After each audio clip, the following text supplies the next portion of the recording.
الحمد لله ولا إله إلا الله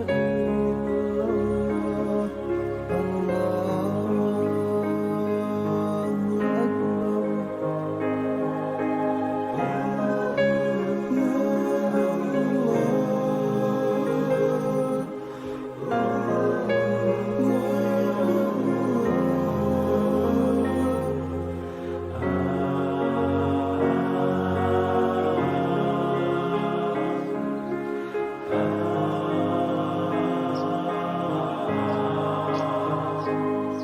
سبحان الله الحمد لله ولا إله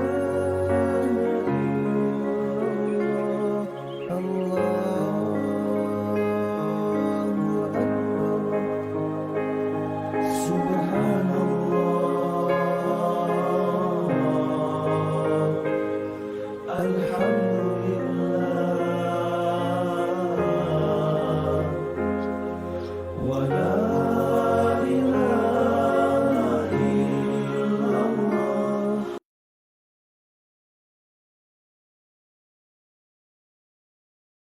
بسم الله الرحمن الرحيم.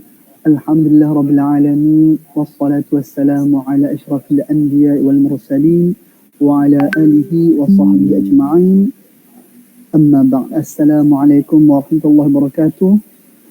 Alhamdulillah, bersyukur kita pada hari ini dapat lagi kita bersama-sama di dalam program Bicara Tasawuf untuk siri yang keempat. Alhamdulillah. Jadi para penonton semua, sebelum kita teruskan, para penonton yang sama ada berada di pejabat ataupun berada di rumah ataupun di mana-mana saja, kita minta tolong sama-sama untuk kita like dan sharekan. Mudah-mudahan dapat memberi manfaat kepada kita dan juga rakan-rakan yang lain, insya-Allah. Jadi, tuan-tuan dan puan-puan yang dirahmati Allah sekalian, bersama kita pada hari ini adalah Profesor Madya Dr. Abdul Manam Muhammad, pensyarah Fakulti Pengajian Umum dan Pendidikan Lanjutan UNIZA. InsyaAllah kita akan sama-sama membicarakan mengenai kitab Tanwirul Qulub. Dan insyaAllah ini dah masuk siri keempat. Jadi sama-samalah kita kalau boleh memberikan, kita kata kesempatan waktu ini kita fokus memberikan telinga dan juga kita punya fokus agar dapat memberi, kita kata dapat mendapat banyak input pada hari ini, insyaAllah. Jadi doktor, tanpa membuang masa, jadi saya menjemput Dr. Abdul Manam untuk menyampaikan siri keempat pada hari ini. Dipersilakan. Baik. Terima kasih. A'udzubillahi minasyaitonirrajim. Bismillahirrahmanirrahim. Alhamdulillahi rabbil alamin. Wa bihi nasta'in. Allahumma salli ala sayyidina Muhammadin nabiyil ummi wa ala alihi wa sahbihi wa sallim.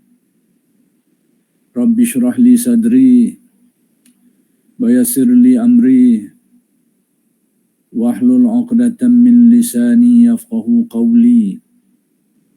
Wala hawla wala quwwata illa billahil aliyyil azim.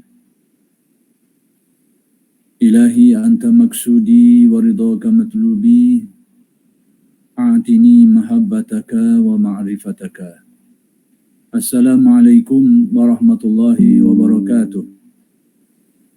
Alhamdulillah wa syukrulillah. Wassalatu wassalamu ala rasulillah, amma ba'd. Jadi pertama sekali kita bersyukur kehadrat Allah Subhanahu wa taala yang telah mengurniakan nikmat kepada kita yang sangat banyak. Sama ada nikmat yang zahir maupun yang batin. Mudah-mudahan segala nikmat-nikmat itu sentiasa dikurniakan kepada kita dan dijadikan kita orang yang bersyukur. Mudah-mudahan dengan berkat syukur itu Allah Subhanahu wa taala menambahkan lagi nikmatnya kepada kita. Dan insya-Allah pada kali ini akan disambung lagi penghuraian atau pengajian kitab Tanwirul Qulub karya Syekh Muhammad Amin Al-Kurdi, bahagian tasawufnya itu. Baik, perkara yang ingin dijelaskan pada kali ini iaitu pada kata-kata Syekh Muhammad Amin dalam terjemahan di sini muka surat 177. Baik, kata beliau, berbeza halnya dengan amal saleh.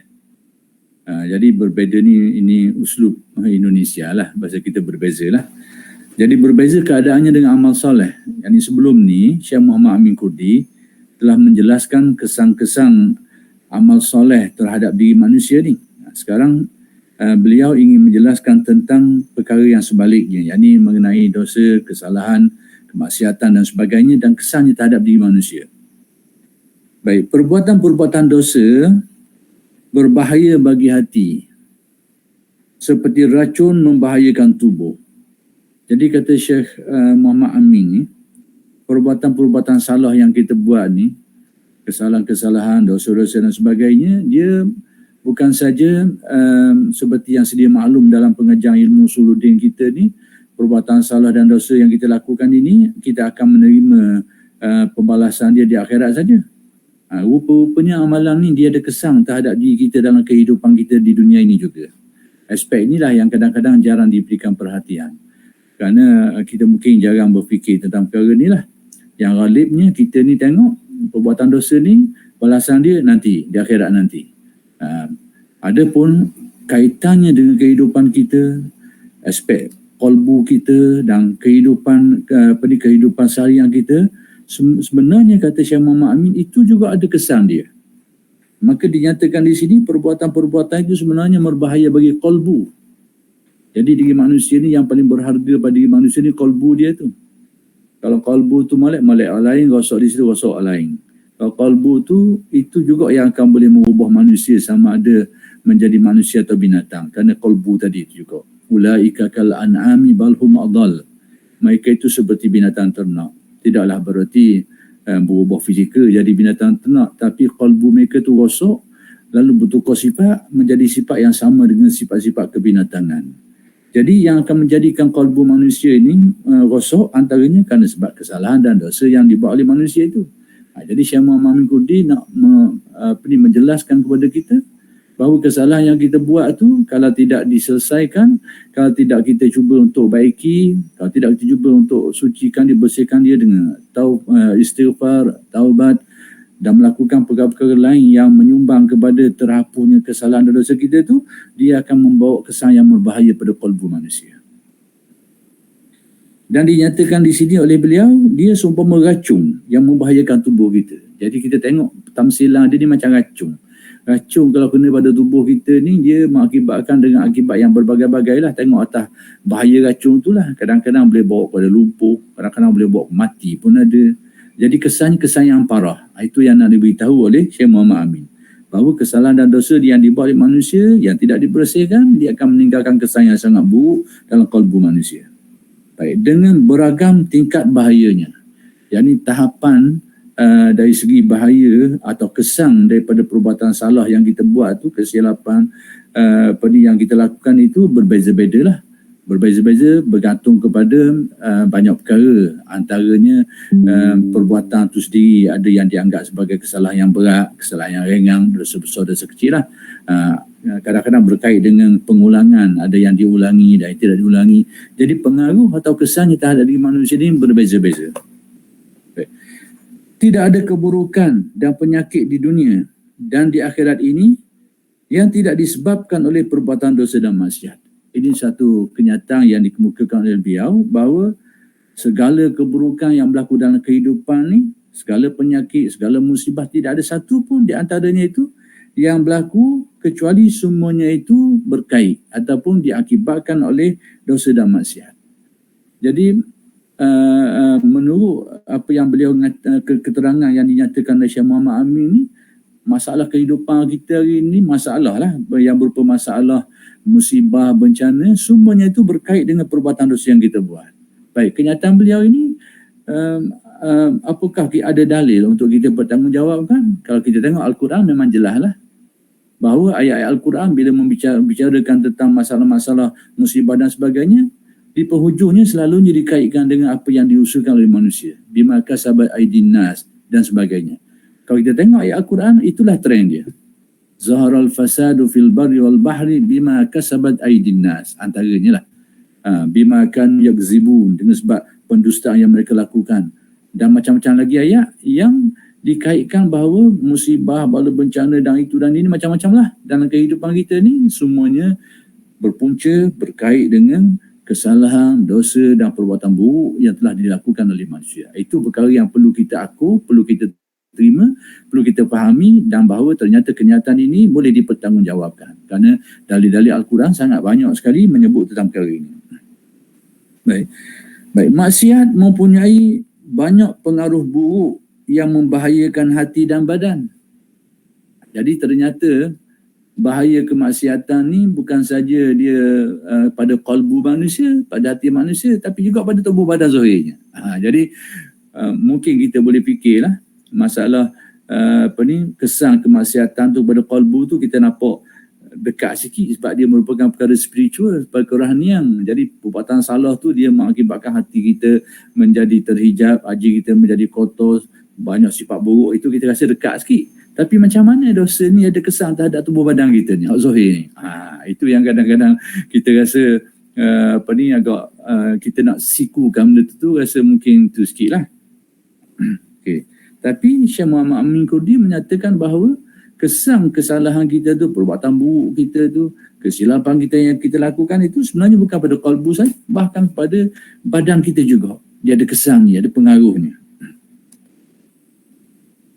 Di dunia dan akhirat. Kalau di akhirat memang itu sudah jelas kerana menjadi keyakinan kita. Kita belajar dalam ilmu usuluddin, ternyata bahawa setiap perbuatan buruk yang kita lakukan itu memang pembalasan yang di akhirat. Itu sedia maklumlah. Tapi di dunia ini yang jarang kita perhatikan. Baik, dan hanya Allah Ta'ala yang mengetahui berapa banyak pengaruh buruk yang ditimbulkan maksiat itu. Pada dasarnya tentang buruknya akibat perbuatan-perbuatan salah yang kita lakukan ini terhadap diri kita di dunia ini, melibatkan qalbu kita dan juga melibatkan kehidupan kita dan sebagainya, itu hakikat sebenar yang tahu sejauh mana buruknya perkara itu Allah Ta'ala saja yang tahulah. Dan tidak dinyatakan secara jelas ukuran keburukan daripada perbuatan dosa ini. Cuma diberitahu memang mendatangkan akibat yang buruk pada diri manusia. Kemudian Syekh Muhammad Amin Kurdi ni nak menjelaskan beberapa antara kesan-kesan dia. Baik, salah satu pengaruh buruk maksiat adalah tertahannya ilmu yang bermanfaat bagi si pelaku maksiat. Salah satu aspek buruknya perbuatan salah, dosa kita, kesilapan kita ni, iaitu kita terhalang daripada memperolehi ilmu yang bermanfaat. Jadi kalau kita tengok dari neraca yang umum, ilmu tu secara umum dia tak berkait sangatlah dengan orang ni orang baik ke orang jahat ke, orang buat salah ke buat baik. Kita tak nampak sangat dari aspek tu. Aspek memperolehi maklumat ni. Kita sendiri pun tahu orang bukan Islam pun banyak juga ilmu. Orang-orang alim maksiat, orang jahat melakukan keburukan pun mereka juga ada kepakaran, kemahiran, keilmuan. Jadi kalau begitu apa yang dimasukkan tertahannya ilmu. Jadi dalam sudut pandang tasawuf, ilmu tu diklasifikasikan kepada dua. Satu ilmu yang bermanfaat, satu ilmu yang tidak bermanfaat. Apa ukuran kita nak mengukur ilmu ni bermanfaat atau tidak bermanfaat? Ukuran dia. Takkanlah ilmu ilmu contohnya ilmu akidah, ilmu fiqh tak bermanfaat. Tidak, bukanlah ilmu-ilmu lain jadi ilmu matematik, ilmu sains tidakkah benda itu juga bermanfaat. Jadi kalau begitu apa ukuran manfaat? Jadi ini kita kena tengok dari sudut pandangan kesufian lah tentang manfaat ni. Kalau kita tengok dari sudut biasa ni, kita akan nampak semua ilmu tu bermanfaat untuk ahlinya, untuk bidangnya, semua ada manfaat. Tapi dalam neraca tasawuf, manfaat atau tidak tu bukan ukuran ilmu itu, ilmu keagamaan atau ilmu keduniaan. Itu bukan ukuran ni. Ukuran dia ni sejauh mana ilmu itu tu mendatangkan kita ni, menjadikan kita lebih kuat keyakinan kepada pencipta, kepada Allah. Lebih memahamkan kita kepada Allah, lebih mendorong kita kepada amal-amal kebaikan dan lebih mendekatkan kita kepada keredaan-keredaan Allah Subhanahu Wa Taala. Itu dasar ukuran ilmu bermanfaat atau tidak. Sekalipun ilmu itu pada sudut zahirnya merupakan ilmu-ilmu yang tak ada kaitan langsung dengan Quran dan Sunnah. Contohnya ilmu-ilmu ni yang tidak ada kaitan secara rapat lah dengan Quran Sunnah, engineering ke, sains ke, apa saja ke. Tapi sekiranya ilmu ini boleh membawa manusia lebih patuh, lebih sedar tentang ketuhanan Allah, lebih faham tentang sifat-sifat ketuhanannya, menjadikan dia itu lebih meyakini tentang ketuhanan Allah, dia tetap dikira sebagai ilmu bermanfaat. Dan mungkin boleh berlaku terbalik. Ilmu yang berasaskan kepada wahyu pun boleh jadi tidak bermanfaat pada orang-orang tertentu. Bukan ain ilmu tu, bukan ilmu tu sendiri, tapi hal yang ditimbulkan oleh ilmu tu. Contohnya ilmu yang kita anggap ilmu suludin, ilmu fiqh, termasuk ilmu tasawuf juga, ada kalanya dia tidak menjadi ilmu yang bermanfaat kepada orang tu. Sebab apa? Dari segi bagaimana kesan ilmu tu pada orang tu.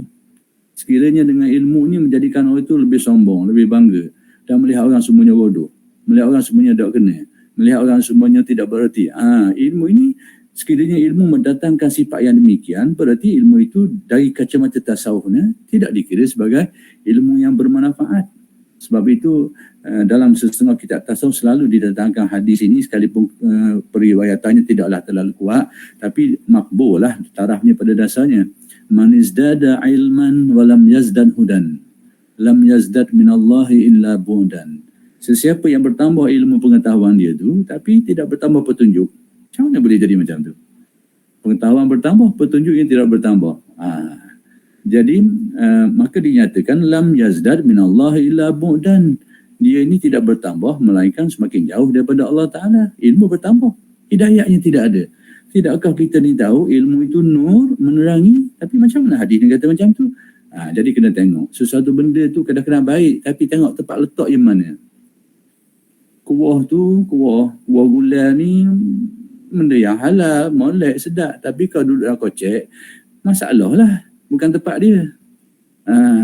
Tempat dia letak tu kat mana? Tempat duduk dia tu.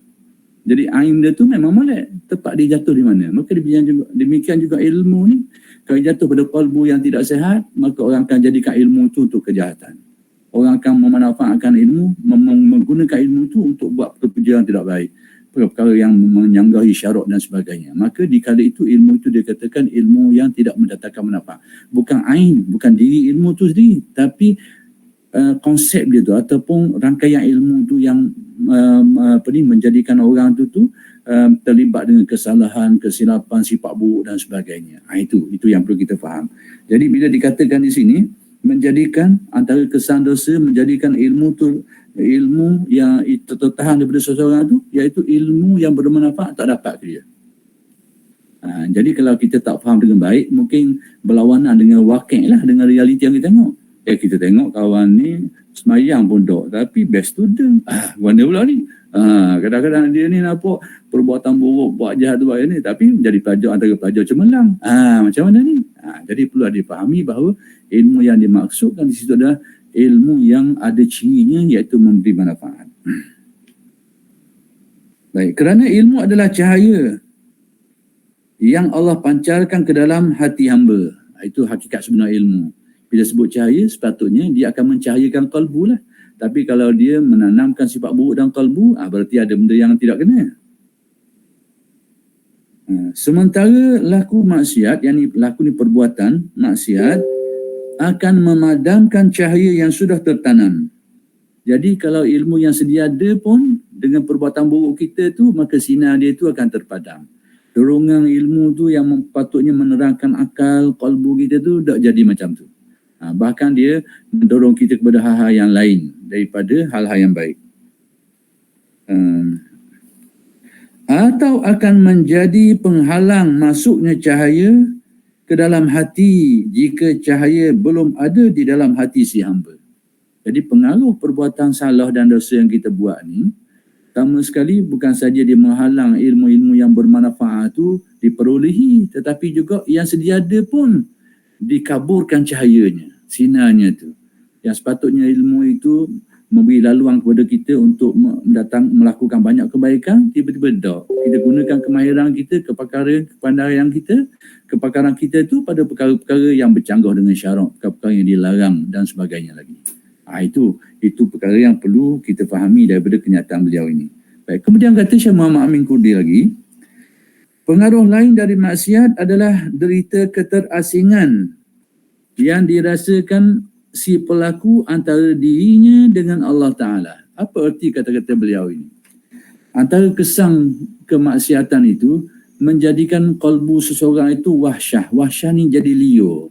Liur ni dok jinok, dok dekat dengan Allah Ta'ala. Maksudnya tak cenderung untuk buat baik. Dan kalau dia buat baik pun tak ada rasa kemanisan dan kelazatannya. Itu kesan dia. Kesan jadi liur tu. Maksud liur hatinya hal-hal yang mengaitkan dengan Allah, mengingatkan kepada Allah, tak berasa nak kata orang. Tak berasa nak, kalau keyakinannya lemah, harapannya rendah dan sebagainya. Itu hati yang liur. Hati yang liur ni jauh daripada hadarat Allah Subhanahu Wa Taala. Jadi Syekh Muhammad Amin Al-Kurdi menyenaraikan salah satu daripada kesang kemaksiatan ni menjadikan hati kita ni jadi liar, tak jinak dengan Allah. Maksudnya ingatan kita kepada Allah tu tak ada kemanisan. Ibadah yang kita buat tu tak ada keseronokan, tak ada kelazatannya itu yang menarik kita untuk lebih dekat kepada Allah Subhanahu Wa Taala tak timbul. Baik, keterasingan yang tak terhingga. Sampai ke tahap kadang-kadang kita penuh dengan kerusingan, kebimbangan, ketakutan dan sebagainya, hati kita yang penuh kekosongan. Itu yang disebut antara kesan pengaruh daripada keburukan dan kejahatan yang kita lakukan. Baik, akibat lainnya adalah mengalami kesulitan dalam mengatasi semua problem yang dia hadapi. Baik, Syekh Muhammad Amin Al-Kurdi dia beritahu antara kesan kesalahan, dosa kemaksiatan yang kita buat ni, iaitu seseorang tu akan menghadapi banyak kesulitan dan kepayahan untuk menghadapi masalah. Masalah ni tak boleh nak elok, tetap ada. Selagi kita ni bernama manusia, masalah itu sesuatu yang kita tak boleh nak elok lah. Kalau ada orang yang beranggapan hidup dia ni tak ada masalah langsung, orang tu dah jadi berangang sebenarnya. Berangang macam ia harap air laut ni tak ada kocok lah, tak ada gelora. Itu sampai kiamat tak akan berlaku, tak katalah. Maka sama juga kalau persepsi hidup kita ni, masalah hidup tak ada, nak cari kehidupan tak ada sikit abuk masalah ni, itu kita dah jadi hampir-hampir bertaraf orang yang berangang tu. Kerana perkara tu pada adat kata perkara tidak berlaku. Masalah tetap berlaku, tetapi persoalannya adalah bagaimana cara nak menyelesaikan masalah tu, solusinya ataupun laluan penyelesaiannya, jalan keluarnya. Itu yang kita perlukan.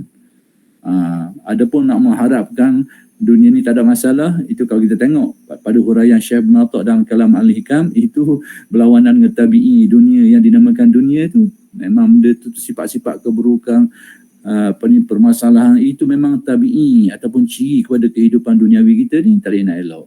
Maka yang diperlukan adalah pelepasan, jalan keluar, penyelesaian.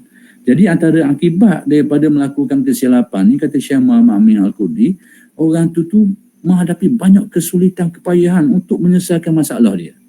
Itu dia. Baik, dia tidak mendapati jalan keluar untuk penyelesaian masalahnya. Kalau ada masalah tak selesai-selesai, tak nampak jalan keluar, tak tahu nak selesai macam mana. Dan kalau ada jalan keluar pun terasa demikian susah. Maksudnya kalau dia nampaklah laluan-laluan penyelesaian, tapi dia menghadapi banyak kerumitan, banyak kesukaran untuk selesai sesuatu masalah tu. Kata orang memang letih lah, letih nak menghadapi halangan-halangan yang berlaku tu. Ini kata Syekh Muhammad Al-Kurdi antara kesan-kesan daripada kesilapan-kesilapan, kesalahan dan dosa yang manusia lakukan. Baik, seterusnya pengaruh lainnya dari laku maksiat, yang ini lagi dari perbuatan maksiat itu adalah gelap yang didapat si pelaku dalam hatinya, hingga dia merasa seolah-olah dunia ini gelap gelita. Antara kesan perbuatan buruk, kemaksiatan terhadap diri manusia ni panggil zulmah. Zulmah ni gelap yang maknawi lah. Dia bukan gelap gelita dengan fizik ni, gelap maknawi. Gelap hati ni, manusia ni tak ada hidayat. Keimanan, keyakinan dan sebagainya itu malap di dalam hatinya itu. Jadi perkara-perkara ni sebenarnya yang disebut, kalau kita nak rujuk, banyak sekali pedoman-pedomannya di dalam Al-Quran dan hadis. Antaranya yang kita boleh tengok, yang biasa kita dengar lah, Nabi menjelaskan apabila seseorang hamba tu, apabila dia lakukan kejahatan, innal amda idza athnaba kanat nuqtatun sauda ala qalbi. Bila seseorang manusia ni dia buat salah, buat silap, akan timbul satu titik hitam pada kalbu dia tu, cermin kalbu dia tu akan ada titik hitam. Jadi kalau dia taba wa istaghfara saqula qalbu, kalau dia bersihkan benda tu dengan istighfar, dengan taubat, dia akan bersih balik. Tapi kalau dia biarkan dan bertambah-tambah, dia akan bertindang-tindang, maka kegelapan itu dia akan jadi sampai ke taraf ron, seperti yang disebut dalam Al-Quran, kalla bal rana ala qulubihim ma kanu yaksibun. Bahkan perbuatan buruk, kesalahan, kesilapan yang dibuat oleh manusia ini, dia bertindang-tindang, akhir sekali dia jadi menutup tu pintu hati dia tu, sehingga membawa manusia kepada kekufuran dan seumpamanya. Ini kesang. Jadi persoalannya titik hitam tu yang disebut tu titik hitam apa? Yang disebut dalam hadis, saya nak relate, nak kaitkan dengan gelap yang dimaksudkan di sini ni supaya kita faham konsep gelap tu. Dia adalah perkataan yang majazi saja. Jangan tengok ke teleskop pula atau peralatan-peralatan lain nak tengok gelap cerah dalam tu. Ini persoalan maknawi saja. Jadi kegelapan itu, nuqtatun sauda, titik hitam tu yang bertitik-titik atas cermin kalbu manusia ni, kalau tengok huraian Syah Waliullah Dahlawi dalam Hujjatullah Al-Balighah tu, dia kata akan tumbuh dalam hati manusia ni sifat-sifat ketangan. Sama ada kebinatangan yang disebabkan kepada binatang buah ke sabun iyah ni, ataupun kebinatangan yang dinisbahkan kepada binatang ternak ni. Dia dua kategori binatang yang mewujudkan dua klasifikasi sifat yang berbeza pada diri manusia ni. Kalau binatang-binatang ternak bahimiyah ni, dalam istilah dia tu, binatang ternak ni lebih suka kepada kegemaran nafsu lah, untuk makan, untuk tidur, untuk nafsu yang sifatnya macam tu. Tidur, makan, minum, dah berkedudukan dan sebagainya. Aspek-aspek itu, kemahuan nafsu itu dianggap sebagai sifat-sifat kebinatangan. Adapun sabuniyah ni, binatang buah ni, sifat-sifat yang buruk, permusuhan, kebencian, hasad, dengki, kemudian tamak, haluba dan sebagainya, dendam, kesumat, semua itu merupakan ciri-ciri kebinatangan buah. Binatang buah lah, macam binatang buah kita tengok lah. Rimah ni kalau dua ekor pun boleh hidup. Apatah lagi ramah, 2 ekor berebut kawasan. Masing-masing nak tunjuk mana hak nelang sekali, hak mana boleh menguasai. Itu kalau 2 ekor. Kalau banyak ekor berat lagi. Kita nampak 2 ekor pun dah nak hidup dah. Jadi kita tengok benda ni, sifat kebinatangan ini, kata Syah Waliullah, titik hitam ni kalau dia banyak bertitik dalam kalbu manusia ni, dia akan menumbuhkan sifat-sifat buruk tu, sama ada sifat-sifat yang berkait dengan yang dinisbahkan kepada binatang ternak ke, ataupun sifat-sifat kebinatangan yang dinisbahkan kepada binatang buah ni akan tumbuh dalam hati. Jadi pada waktu itu manusia akan bersifat dengan sifat-sifat kebinatangan. Badan manusia tapi sifatnya adalah sifat yang mirip dan sama dengan sifat-sifat kebinatangan, penuh dengan kebencian, penuh dengan permusuhan, penuh dengan hasad dengki, ketamakan dan bermacam-macam. Jadi itu yang dimaksudkan dengan zulmah, jiwa yang kelam, jiwa yang tidak ada hidayah, tidak ada nur, sehingga tidak ada pegangannya, penuh dengan sifat-sifat buruknya. Sifat-sifat buruk ni kita fahamlah, semua sifat-sifat buruk ni disebut sebagai penyakit al-amrad al-qalbiyah, penyakit-penyakit hati. Artinya apa? Kewujudan sifat-sifat ni dari manusia menjadikan kita sakit. Kita sakit, tapi sakit hati lah. Bukan sakit badan, sakit hati. Tapi sakit hati pun boleh buat kesan juga kepada benda-benda lain. Kadang-kadang naik darah lah, itulah, inilah, berkait juga. Tapi persoalannya sifat-sifat buruk ni dia mendatangkan penyakit kalbu. Maksudnya yang saya nak highlight ni, dia akan mendatangkan penderitaan pada diri orang yang dikuasai oleh sifat-sifat buruk ni. Contoh mudah macam kita ni orang yang ada sifat kesombongan. Macam mana kalau orang hina kita, orang perendah kita, kita mungkin dia nak tidur malam. Kerana dia nak terima kritikan orang tu, dia nak terima orang perendah kedudukan kita tu. Sakit kita tu, sakit dengar. Itu maksud al-amru al-qalbiyah. Baik. Seterusnya, jadi dia segelap gelita sebab tidak ada pedoman, tidak ada hidayah dalam hati dia tu, lemah keyakinannya dan sebagainya, sehingga kehidupan itu selalu macam gelap. Bila berlaku masalah, tak nampak jalan penyelesaian, tak ada tempat dah nak berpaut, tak nampak benda tu. Jadi keyakinan akidahnya itu tenggelam. tergelar. Sehingga bila berlaku apa-apa tak tahu dah nak unggah ke mana. Ini gelap gelita. Kadang-kadang berlaku kesusahan, tapi kesusahan tu taklah susah sangat, tapi dia rasakan seolahnya keseluruhan hidupnya penuh dengan kesusahan. Padahal kesusahan tu hanya satu juzuk dalam kehidupannya saja. Tapi inilah kedudukan orang yang qalbunya menjadi zulmah. Itu masuk sempit tadi tu. Masuk sempit maksudnya kesalahan yang sikit dia rasakan banyak. Kesalahan yang satu juzuk dalam kehidupan dia seolah dia rasakan itulah keseluruhan hidupnya. Sehingga hidup dia tu dia rasa semuanya tak bernasib baik. Tak bernasib baik sama semua perkara, sekalipun dia ni lebih senang daripada orang, lebih baik daripada orang, tapi tetap dia rasa sentiasa tidak bernasib baik. Ini semua keadaan-keadaan yang disebut sebagai zulmah, yang dikatakan dunia ini gelap gelita. Itu maksud gelap gelita tu bukan tak ada lagi. Gelap gelita ni dari sudut kehidupan perasaan dia itu penuh dengan hal-hal yang tidak ada ketenteraman, tidak ada keyakinan dan sebagainya. Baik. Semakin bertambah pekat gelap yang dirasakan, semakin bertambah pula kebingungannya. Semakin gelap kalbu dia tu, maka semakin bertambah bingung. Maksudnya jalan keluar, jalan pelepasan, jalan kegembiraan, jalan ketenteraman semakin nipis, semakin tak nampak benda tu. Baik. Lalu gelita dalam hati tu, yakni kegelapan dalam hati tu nampak di wajahnya. Ada kalanya kadang-kadang aspek kalbu kita ni kadang-kadang tercermin pada muka kita. Air muka kita, bukan pada muka, air muka kita tu. Orang-orang yang biasa dengan pandangan-pandangan kalbu ni ataupun dengan hal-hal perkara ni kadang-kadang dapat kesang lah. Kita ni tengah serabut ke, tengah susah hati ke, roliknya dia timbul pada air muka tu. Demikian juga ketaatan, ibadah, ketenteraman, keyakinan ada kalanya, tidak semuanya, ada kalanya ditimbul pada air muka dia tu. Kalau dalam Al-Quran, simahum fi wujuhihim min atharis sujud. Pada muka mereka itu ada kesang-kesang, ada tanda-tanda dan kesang-kesang pengaruh daripada kesang sujud mereka tu.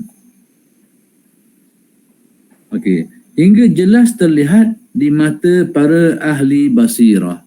Jadi Syekh Muhammad Amin kata, kesang-kesang gelora dalam manusia ni kadang-kadang ternampak pada air muka. Dan tidak semua orang yang boleh faham, boleh nampak benda ni. Yang ghalibnya yang dapat memahami perkara ni orang yang ahli basirah. Siapa dia ahli basirah? Basirah ni maksudnya orang yang memiliki pandangan mata hati. Mata hati ni sebenarnya bermaksud pandangan qalbu, keyakinan kita, kefahaman dan keyakinan kita. Itu maksud basirahnya. Sebenarnya setiap orang ni, orang mukmin ni sebenarnya ada basirah belaka. Tinggal lagi basirah dia tu terang tak terang. Sebab apa saya kata macam tu? Kita ni, orang kita kadang-kadang berlebihan sikit dalam memahami basirah ni. Sehingga pada mereka ni basirah ni golongan awliya saja. Orang yang ada pandangan mata hati. Kita semua hari ni tak ada. Saya rasa itu kurang tepat lah. Sebab apa? Konsep basirah ni, pandangan mata hati ni yang merujuk kepada kefahaman dan keyakinan yang dapat diterima oleh hati manusia tu. Sedangkan benda tu tak nampak dilihat oleh mata kasar kita ni. Baik, sekarang kita percaya kepada Allah. Yakin ke tidak? Sudah tentu yakin. Dan macam mana kita percaya? Kita tengok ke? Tak tengok. Sebab apa? Tapi kalbu kita tu dapat melihat. Melihat dalam inverted comma tu dengan makna dapat menerima kebenaran dia dengan penuh keyakinan. Itu sebahagian daripada basirah. Tinggal lagi tahapan basirah ni berbeza-beza macam mata manusia kok. Mata manusia ni dari segi tahapan keterangan dia tu, terang dia tu berbeza-beza. Ada orang kadang-kadang jauh boleh nampak, seorang lagi tak boleh nak nampak pada jarak yang sama. Dan demikianlah, ragam tu berbeza-beza, maka basirah ni pun berbeza-beza. Kita sebagai seorang mukmin yang percaya, menerima dengan yakin kewujudan Allah dan sifat-sifat kesempurnaan dia tu, itu sebenarnya sudah kesan daripada basirah. Tinggal lagi basirah kita mungkin sekadar tu lah, tidak sampai ke tahap basirah awliya yang mana terangnya basirah mereka itu melebihi daripada apa yang kita punya lah, sehingga apa yang kita tak nampak pun mereka boleh memandangnya. Mereka boleh nampak perkara itu. Baik. Selain itu, maksiat juga bisa melemahkan hati dan badan serta menghalanginya untuk melakukan ketaatan. Salah satu juga kesan daripada kemaksiatan ni, kejahatan, keburukan, kesalahan yang kita buat ni, dia bukan saja melemahkan spirit kita, semangat kita, kalbu kita, tapi juga badan kita pun jadi lemah, jadi berat, jadi malas dan sebagainya. Sebab itu kalau kita menghadapi rasa perasaan-perasaan yang semacam ni, maka tuntutan ajaran dan tasawufnya supaya kita ni suruh memperbanyakkan istighfar, banyakkan istighfar dan sebagainya. Dia insya-Allah membantu untuk meringankan balik apa yang kita rasa payah, susah dan sebagainya lah. Baik. Laku maksiat juga, yakni perbuatan maksiat juga bisa melebur berkah umur. Bisa ni bahasa Indonesia seperti bahasa yang agak lain dari bahasa kita. Yakni boleh melebur keberkatan umur kita. Yakni dengan maksud kesalahan, kemaksiatan, dosa, perbuatan buruk yang kita lakukan ni, antara kesannya juga dia menghilangkan berkah hidup. Apa arti berkah? Berkat. Berkat ni makna kasratul khair, banyak kebaikan. Jadi banyaknya kebaikan ni kadang-kadang ada pada benda yang sikit, kadang-kadang ada pada benda yang banyak. Jadi dia tidak seiring, maksudnya tidak semestinya sikit kurang berkat. Banyak tu banyak berkat, tak semestinya. Kadang-kadang berkat tu ada pada yang sikit. Kadang-kadang berkat tu ada pada yang banyak. Tengok sejauh mana kebaikan diperoleh oleh seseorang tu. Kadang-kadang kita beri contoh semasa kita hari ni, orang tu gaji dia RM2,000 je, tapi cukup untuk hidup dia, senang lenang. Ada orang gaji RM20,000, dah cukup semua tiap bulan. Berhutang beradang lah. Berhutang itu, berhutang sini, tapi berganda-ganda pendapatan dia. Ini aspek keberkatan kita kena ambil kira. Jadi salah satu kesannya dia menghilangkan keberkatan hidup. Baik. Kemudian menjatuhkan harga diri, yakni kehormatan dirinya, dan membuat akal menjadi tumpul. Ini juga antara kesan kesilapan dan kesalahan yang kita lakukan itu. Maruah diri kita mungkin akan jatuh, akan tercemar dengan perbuatan buruk yang kita buat. Demikian juga akal, fikiran kita, kebijaksanaan kita itu akan jadi kurang dari segi gaya berfikir dan sebagainya, tidak memiliki kebijaksanaan. Baik. Kemudian akal adalah cahaya, dan laku maksiat, yakni perbuatan maksiat, akan memadamkan cahaya akal, dengan arti menghilangkan kebijaksanaan. Bukan berarti menjadikan kita ini tak dapat berfikir langsung, boleh berfikir, tapi kebijaksanaan kita berfikir mungkin kurang atau hilang. Baik, maksiat juga akan melenyapkan nikmat dan menimbulkan kefakiran.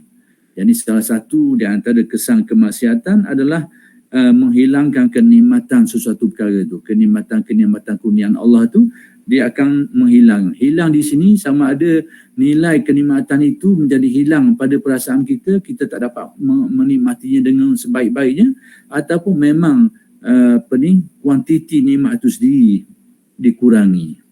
Jadi kurangnya melenyapkan nikmat di sini, menghilangkan nikmat ini mencakupi dua pengertian tu, sama ada kualitinya ataupun kuantitinya. Jadi kalau kuantitinya mungkin kenikmatan yang dikurniakan Allah kepada kita ni mungkin tidak banyak lah. Tapi bagaimana dengan orang yang dikurniakan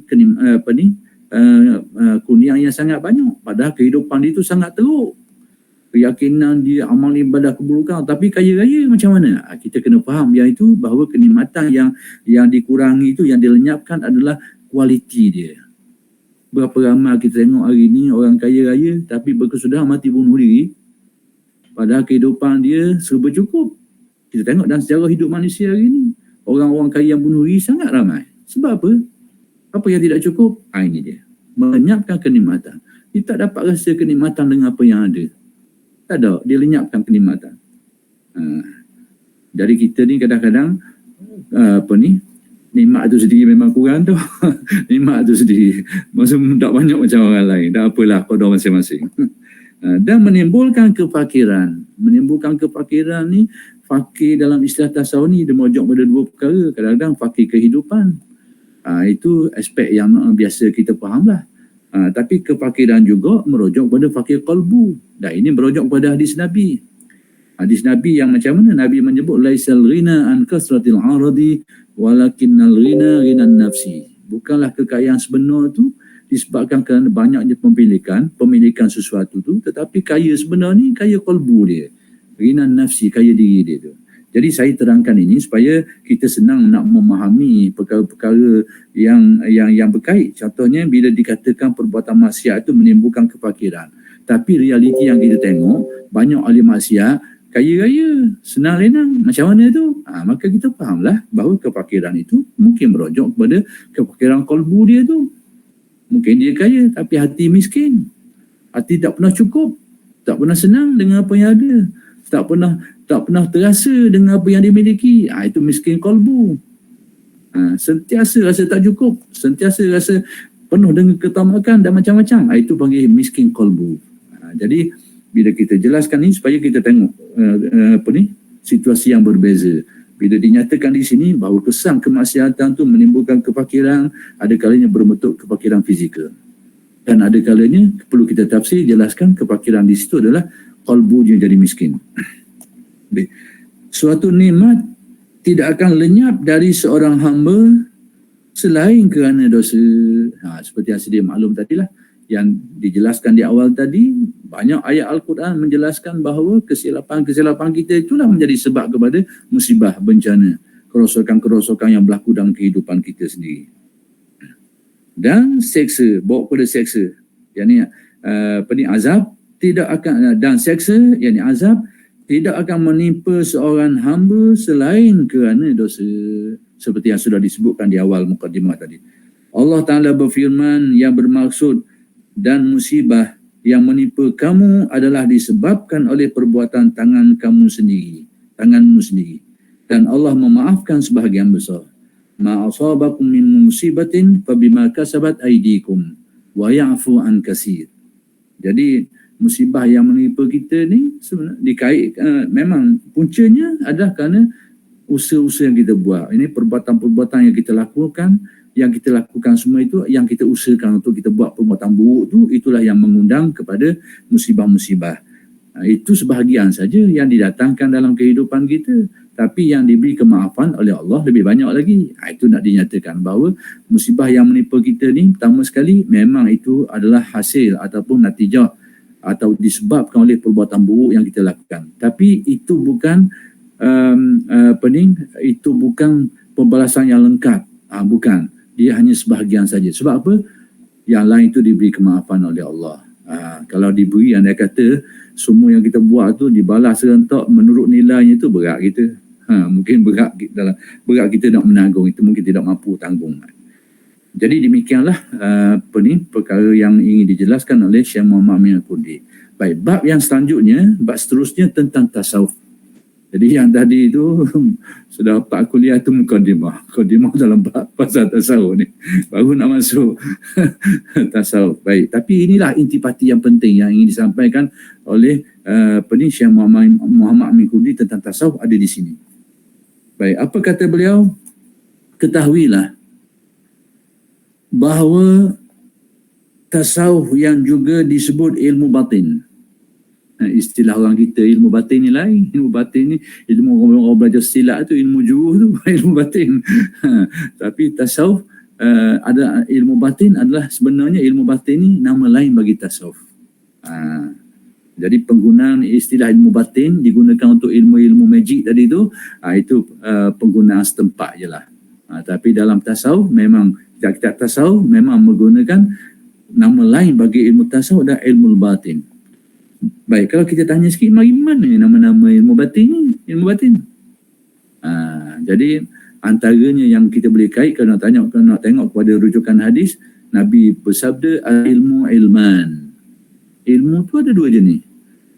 Satunya antaranya ilmun fil qalbi. Fadzalika huwal ilmun nafi', kata Nabi. Ilmu yang tersemak dalam hati. Maka itulah dalam perkataan lain, ilmun fil qalbi itu ada ilmu batin. Ilmu yang tersemak dalam hati, yang dihayati oleh manusia, yang menjadi keyakinan manusia, yang menjadi penghayatan kalbunya itu. Itulah intipati ilmu tasawuf. Fadzalika huwal ilmun nafi'. Yang demikian itu adalah ilmu yang memberi manfaat. Saya terpaksa cerita sikit-sikit mana-mana yang saya ingat ni, sebab hari ni banyak berlaku keingkaran. Ingkar apa pun, orang banyak soal balik dah hari ni. Soal balik, ambil mana nama ni, itu ilmu tasawuf ni mari mana. Ini hari ni orang besar balik. Zaman dulu orang tak besar sebab ilmu tu sudah sampai ke zaman kemuncaknya. Ulama-ulama mengarang kitab dalam bentuk tidak menyebut lagi dalil-dalil. Mereka sudah ambil buah dia saja, intipati saja. Kerana mereka sudah sedia maklum. Mereka mereka pada zaman kematangan. Maksudnya proses keilmuan tu sudah menjadi masuk. Jadi mereka tak datangkan lagi dalil. Tapi hari ini ni keilmuan tu matang, kita tak matang. Orang ni, manusia ni tak matang. Banyak soalan semula dah. Mari mana ilmu ni? Mana dalilnya? Tapi bagus jugalah dari satu segi. Menjadi pendorong kepada kita untuk rujuk balik, tengok balik mana dalil-dalil tu. Baik. Yang juga disebut ilmu batin merupakan ilmu yang paling besar nilainya dan paling agung posisinya. Yakni menurut beliau ini ilmu tasawuf ni yang juga disebut sebagai ilmu batin ini merupakan ilmu yang paling tinggi nilai dia lah. Yang paling tinggi kedudukannya juga dalam agama kita. Serta paling tinggi pancaran sinarnya, yakni cahaya petunjuknya itu paling tinggi kedudukannya tu. Dari segi terangnya cahaya yang ditunjukkan, hidayah yang didatangkannya itu antara yang paling maka dikatakan ilmu ini yang paling tinggi pancaran sinarnya. Nur itu, hidayah itu menerangi kalbu manusia itu, maka nur ilmu tasawuf lah yang paling terang sekali menerangi. Baik. Orang yang menjalankannya, yakni orang yang menghayatinya, mempelajarinya, mengamalkannya, dilebihkan oleh Allah Ta'ala atas hamba-hambanya yang lain. Yakni diberi kelebihan mereka ini sehingga diangkat darjat mereka ini mengatasi hamba-hamba Allah Ta'ala yang lain. Sebab apa? Dari mana kita nak bertanggungjawabkan kata-kata ni?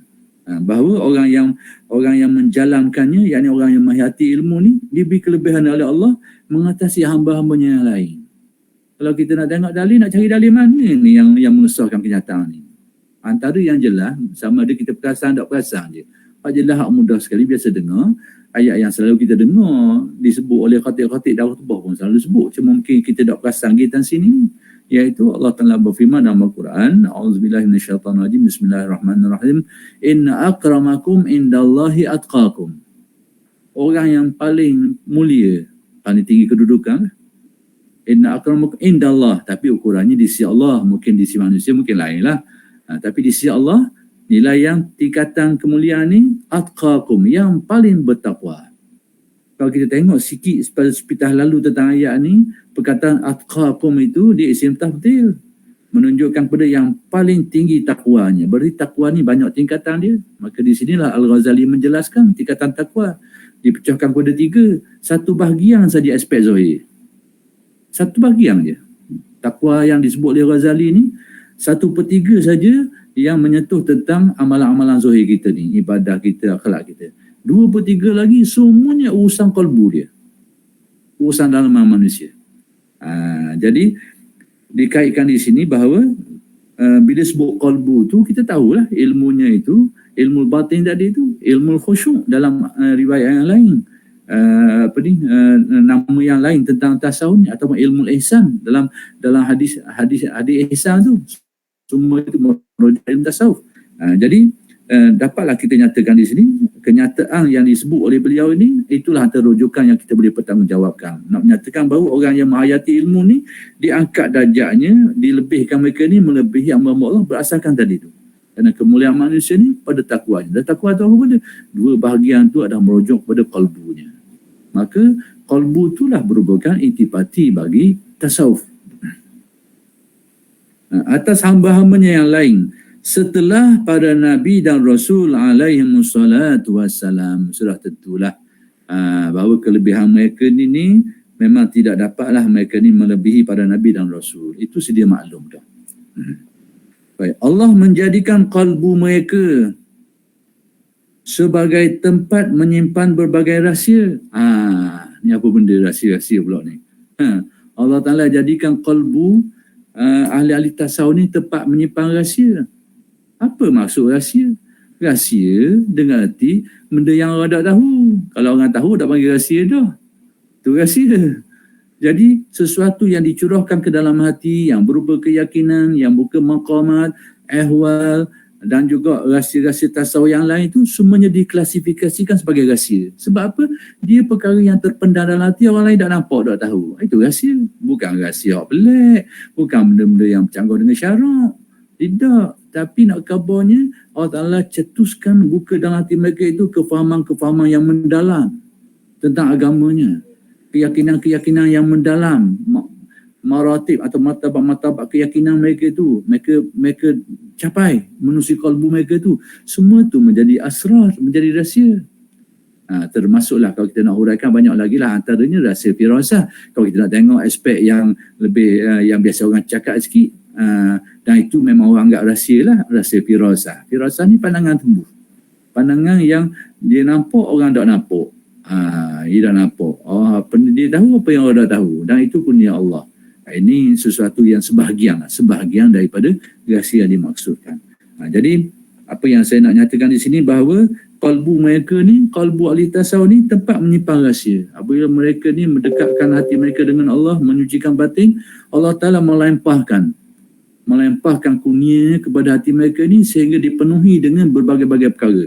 Termasuklah ilmu-ilmu yang disebut sebagai ilmu kurniaan dia, kefahamannya, keyakinan-keyakinan, maqamatnya, kalau tengok istilah tasawuf. Itu maksud dia, dipenuhi dengan berbagai rahsia. Kalbu mereka itu menyimpan banyak rahsia, terdiri daripada perkara-perkara tadilah. Baik, mereka dijadikan Allah sebagai kelompok elit umat. Maksudnya mereka ni merupakan kelompok terpilih dari kalangan umat inilah. Sebagai tempat terbitnya berbagai sinar ilahiyah di kalangan makhluk. Apa artinya ni? Jadi Allah Ta'ala menurut Syekh Muhammad Amin Kurdi ni, Allah Ta'ala jadikan ahli-ahli tasawuf ni sebagai golongan-golongan khusus di kalangan umat ini. Di sinilah kadang-kadang tasawuf tu dituduh sebagai ada ajaran yang bersifat kasta. Dia kata dalam tasawuf ni ada kelompok orang awam, kemudian ada kelompok orang khusus, kemudian ada lagi khawasul khawas. Ini sistem kasta katanya. Gitu pula dah. Kasta pula dah. Jadi sebenarnya dalam tasawuf ni pembahagian tingkatan. Orangnya itu bebas kepada semua orang, terbuka kepada semua orang. Maksud semua orang dari aspek zohirnya, semua orang berpeluang untuk meningkat tingkatan ke tingkatan tadi, sama ada awam ke khawas ke ataupun khawasul khawas. Adapun sistem kasta yang sedia maklum yang kita mengaji ilmu perbandingan agama tu, kalau kelompok tu duduk pada kasta tu memang tak pindah dah.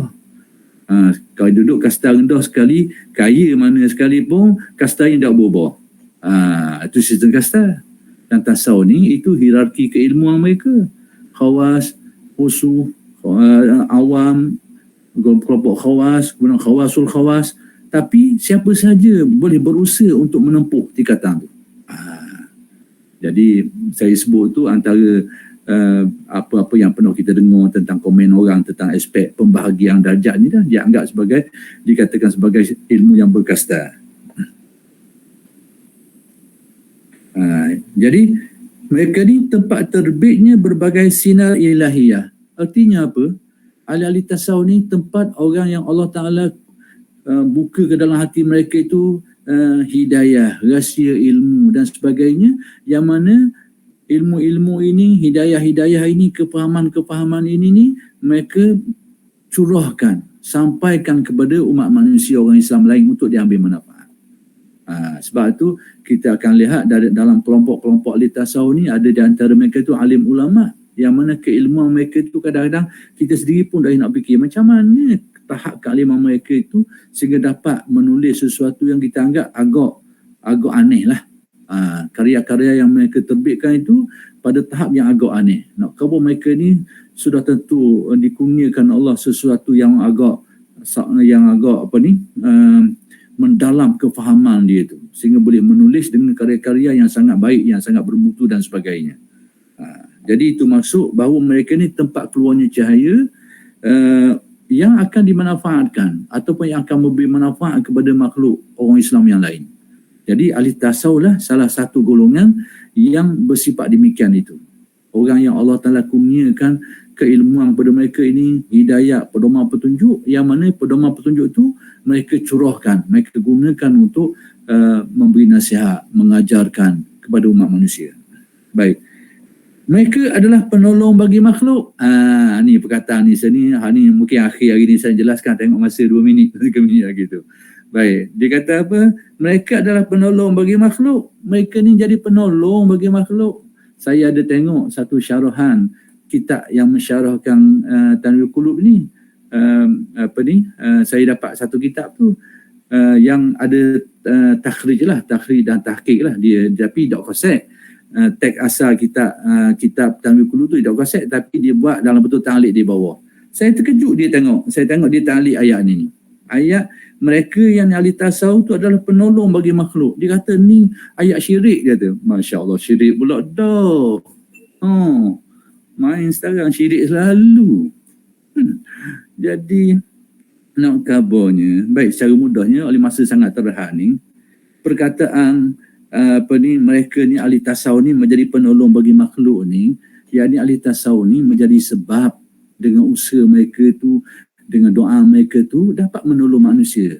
Jadi perbuatan-perbuatan yang dilakukan oleh ahli tasawuf ni adalah sebab saja. Kita kena faham bahawa perbuatan mereka ni tak lebih dari ruang lingkup kasbu, usaha yang dilakukan. Tak lebih daripada tu. Persoalan sekarang, dah boleh tak kita nak kaitkan perbuatan atau menolong ni kepada manusia? Nak kata manusia ni boleh tolong, boleh tak? Persoalan tu yang timbul sekarang. Yang jadi masalah setengah sahabat-sahabat kita dari kelompok, minta maaf lah, daripada yang cenderung kepada fahaman Salafi Al-Wahabi ni, cenderung ni, inilah antara poin-poin yang dia dikata bermasalah ni. Kerana dalam kitab-kitab tasawuf menyebut, mengaitkan ulama awliya ni boleh menolong makhluk yang lain. Baik, saya nak beri dalil rekah je, sedua cukup lah. Bahawa menisbahkan perbuatan-perbuatan tertentu kepada makhluk secara majazi itu tidak salah. Tidak salah. Dalam Al-Quran sendiri kita tengok banyak perkara-perkara yang perkara itu merupakan perkara yang menjadi sifat bagi Tuhan tapi dinisbahkan kepada makhluk. Dalam Al-Quran sendiri. Tidakkah kita tengok dalam ayat Al-Quran, laqad ja'akum rasulun min anfusikum azizun alaihi ma anitum harisun bil mu'minina raufur rahim. Rauf Rahim tu sifat siapa dia? Tidakkah itu termasuk dalam Asma'ul Husna? Tapi kenapa Al-Quran mensifatkan itu sifat bagi Nabi? Nak kabarnya tidak jadi salah mensifatkan benda-benda macam ni kepada makhluk dengan kefahaman yang betul. Sekalipun nama serupa. Baik. Contoh lain. Pengusi boleh seminit dua lagi dah. Baik. Ayat lain. Innama waliyukumullahu wa rasuluh. Cuba tengok ayat ni. Wali tu, wali penolong. Wali ni penolong. Tapi ayat ni beritahu macam mana? Innama waliyukumullahu wa rasuluh. Penolong kamu adalah Allah. Tapi bukan setakat tu saja. Wa rasuluh. Dan rasulnya juga jadi penolong. Jadi kita kena fahamlah. Allah sebagai penolong itu hakiki. Adapun penolong nisbah ke makhluk itu majazi dan boleh guna macam tu, tidak jadi salah, tak jadi halangan. Kita tengok dalam Al-Quran tentang Nabi Isa. Apa yang Nabi Isa kata?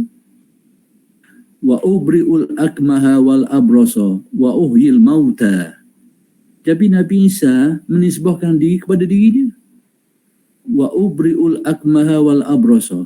Aku menyembuhkan penyakit sopok tu. Aku sembuh.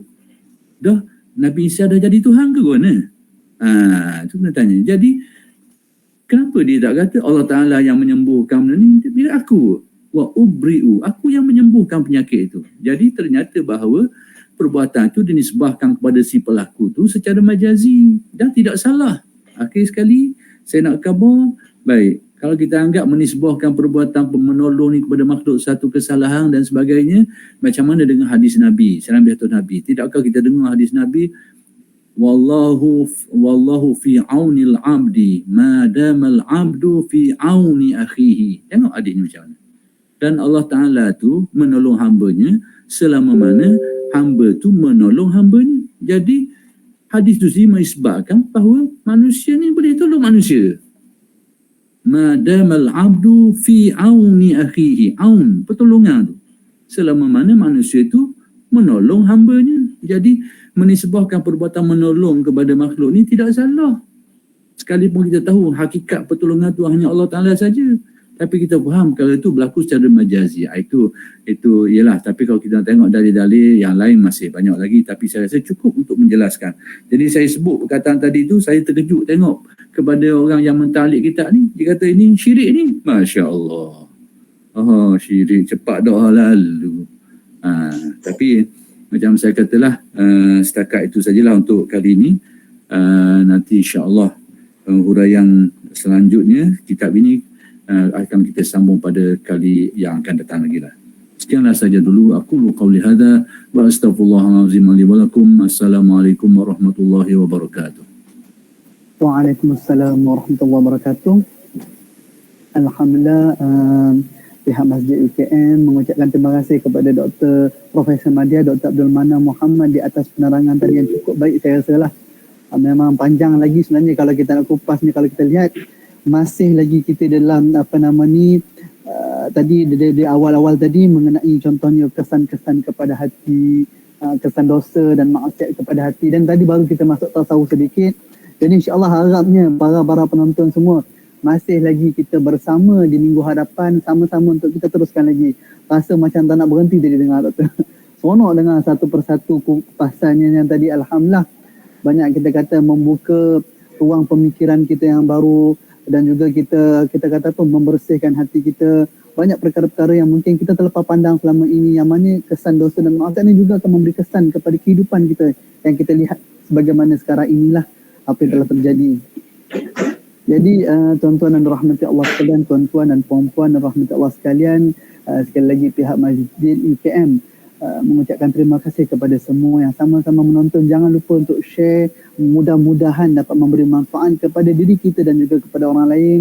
Dan sekali lagi pihak Islam memohon maaf anda ada kekurangan daripada pihak kami, dan insya-Allah kita tutup dengan tasbih kafarah dan suratul asr.